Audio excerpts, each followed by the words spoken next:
여러분들 제가 퀴즈 하나 낼게요. 요 사진, 요 산이 아주 참 귀엽게 생겼네요. 예. 이거 어딘지 아십니까 혹시? 아, 네, 아시는군요.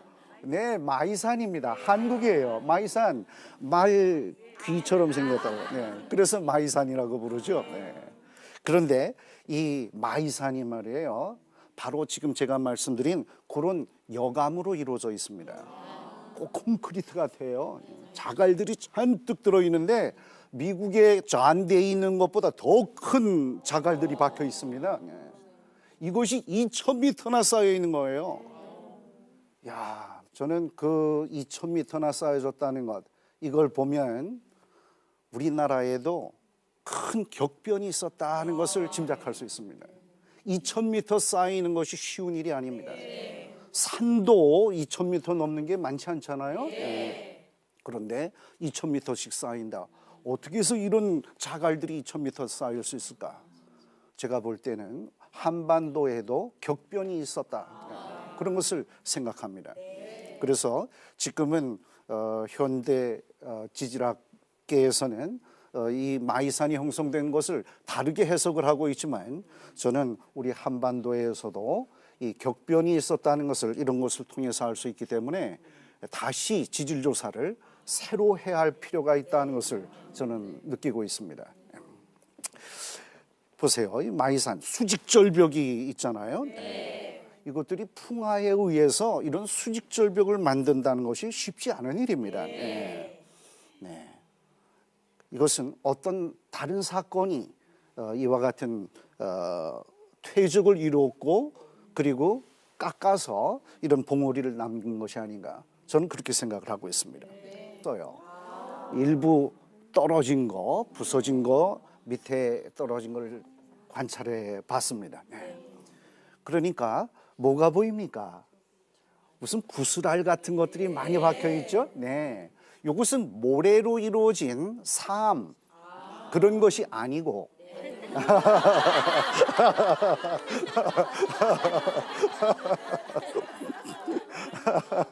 네, 자갈과 같은 크기의 좀 입자가 큰 것들로 이루어져 있습니다. 이것을 우리는 여감이라고 그래요. 자갈역자를 써가지고 여감, 한자로 그렇게 표현을 합니다. 이 여감을 한번 유심히 보십시오. 모양이 어떻게 생겼습니까? 동글동글하지요? 네, 구슬알 같아요. 이건 뭘 암시하는 걸까요? 그것이 운반되어 온 거리가 멀다. 그럼 멀리서 운반되어 오느라고 갈려져 가지고 동글동글해지는 겁니다. 그리고 그 입자들, 요거 구슬알 같은 거, 요 자갈들을 한번 유심히 보시면 색깔이 좀 다르죠? 흰 거, 검은 거 막 여러 가지가 섞여 있습니다. 이건 뭘 말해주냐 하면 여러 지역에 있는 암석들이 휩쓸려 와서 섞여서 굳어진 거다 하는 걸 알 수 있어요.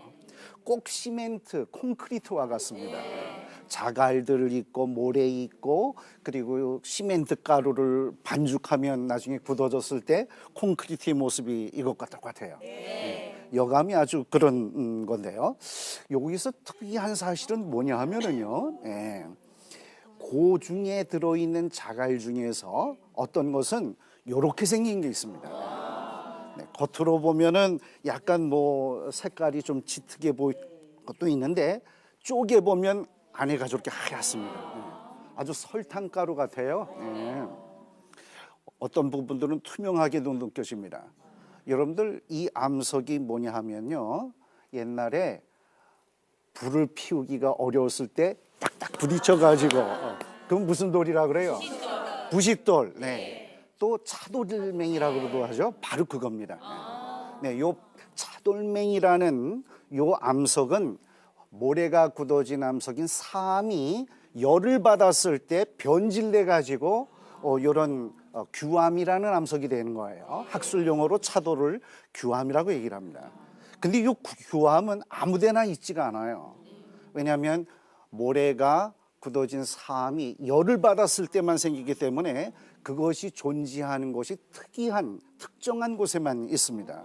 그래서 미국의 경우도 보면은 캐나다 지역하고 또 몬태나라는 지역, 네, 여기에 있어요. 지금 지도상에서 보면 약간 불그스레하게 표시된 그 부분들이 바로 이 규암이라는 암석이 존재하는 곳입니다. 근데 이 규암이라는 암석이 파편들, 부스러진 그 자갈들이 아주 먼 곳에 퍼져 있는 거예요. 근데 바로 이 잔데이라는 데 들어있는 그 여감 속에 요 규암이라는 그 차돌맹이들이 들어있는 겁니다. 근데 이 지역으로부터는 몇 시간이나 떨어진 곳이에요. 최소한 서너 시간씩 이렇게 먼 곳에 그 암석이 있는데 그 부스러진 것들이 여기 널려져 있는 거예요. 주변에. 이걸 우리는 어떻게 설명을 해야 될까요? 이건 비유해서 말씀드리자면 부산에 그 큰 암석이 있는데 그것에 부스러진 파편이 서울에 와서 발견이 됐다. 네. 그렇다면 여러분 어떻게 생각을 하시겠어요? 바람이 불어가지고 날려보냈을까요? 그건 어려운 일입니다. 네. 그리고 또 혹시 강이 운반했을까요? 부산에서 서울 오는 강이 있습니까? 없죠. 네. 그러니까 이렇게 여러 시간 멀리 떨어진 곳에서 높은 산을 넘고 이렇게 올 수 있는 방법이 무엇인가? 이걸 생각해 보면 이 전 지역을 휩쓰는 그런 홍수가 있었음을 볼 수가 있는 겁니다. 네.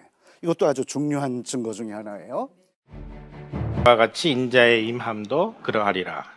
홍수가 나서 저희를 다 멸하기까지 깨닫지 못하였으니 인자의 임함도 이와 같으리라.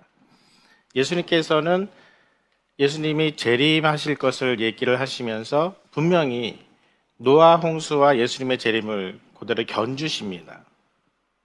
그러니까 노아의 홍수가 역사적인 사실이 아닐진데 예수 그리스도의 재림의 사건이 과연 역사적일 수 있을까? 그런 의문을 충분히 우리가 품을 수가 있습니다. 그래서 이 노아 홍수가 과연 역사적인 사실, 성경에 기록된 그대로의 역사적인 사실이었으면 분명히 거기에 대한 증거나 흔적들이 나타나야 될 것입니다.